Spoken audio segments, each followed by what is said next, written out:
Kızı mıdır? He. Bu kızı da küçüktür. Güzel bakalım. Ailesi nerededir? Ailesi... Acaba ailesi... Buradadırlar onlar. Burada mı? Bismillahirrahmanirrahim. Unutulan, gündeme getirilmeyen, 28 Şubat'ta darbecilerin zulmüne maruz kalan, daha sonraki süreçlerde FETÖ'cülerin gadrine uğrayan, zulmüne uğrayan kesimlerin sesi olabilmek için çalışmalarımıza devam ediyoruz inisiyatif olarak. Bugün de Abdülkadir Aktaş abimizin babasını ziyaret ettik. Yaklaşık 18 yıldır cezaevinde.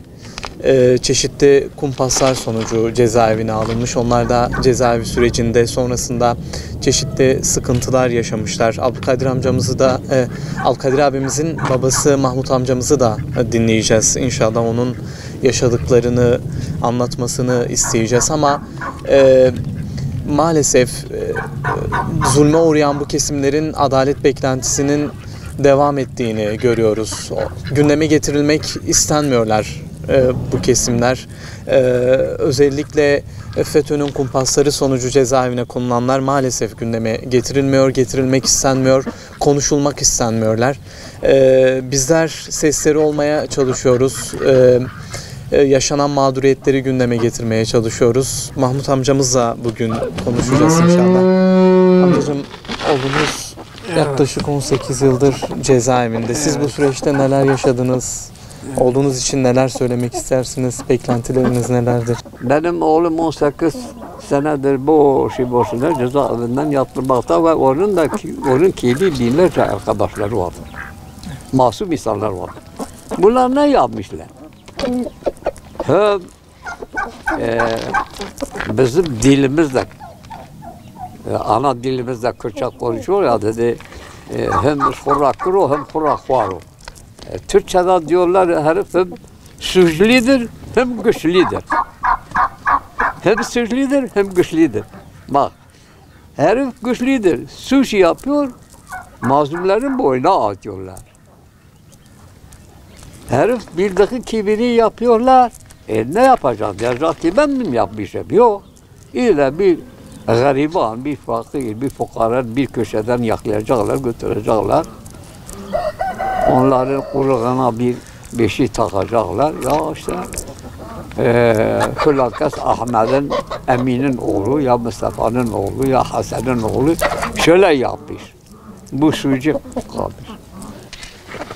Köy çocuğundan gidip de şehirden eylem yapacak hali hiç Türkiye'nin bir yerde yok. Abdülkadir köy çocuğuydu. Doğru şehrin gezmesini, sokaklarının gezmesini bilmez. Çocuk da 16 yaşındaydı, okula gönderdim. Orada Kur'an kursuna gönderdim. Kur'an kursundan okuydu. İmam Hatip'ten okuydu. Benim oğlumu aldılar, götürdüler. İşkence ettiler. Aynı zamanda da takip etti. 9 ay cezaevinde kaldı. 16 yaşında. 16 yaşındaki bir çocuk, köy çocuğu. İşkence yapmış, eylem yapmış, şu yapmış, bu yapmış. Ya doğru Türkçe bilmiyordu yani. Diyarbakır'ın sokaklarına geziyordu. Sağa sola binalara bak. Benim ağacım ağırdı. Benim istediğim zaten yerine gelemiyor. Gelseydi ben memnun olurum. Gelemiyor. Çünkü benim yavrucuğum bu 18 senedir cezaevinde boşuna yatırmaktadır. Çocuğum 2 sene evvel anası cezaevinde Kuzey Hazret'te kaldı. Bu yaşlarında bu çocuğumun bana getirmesini istiyorum. Eğer hak, hukuk, adalet varsa ben Sayın Resul Cumhur'da bunu istiyorum. Kendi müfettişleri göndersin gelsin burada benim ifadelerimi alsınlar. Ne kadar ciddi yerinde söyleyeceğime kendi kulaklarına duysunlar. Hiç çocuğumun bir suçu yoktur, suçsuzdur, günahtır, yazıktır. Eğer bu eziyeti bana veriyorlarsa ben kıyamet gününden, haşer mahşer gününden onların yakasını yapışacağım. Bu acımı şifa gönderse bu çocuğu benim bıraksa, kurtarsa, gelse ben göreyim. İnşallah. Bari anası görmedi ben göreyim.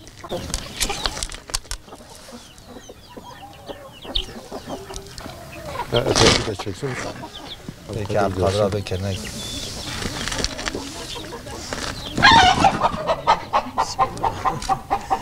Tamamdır.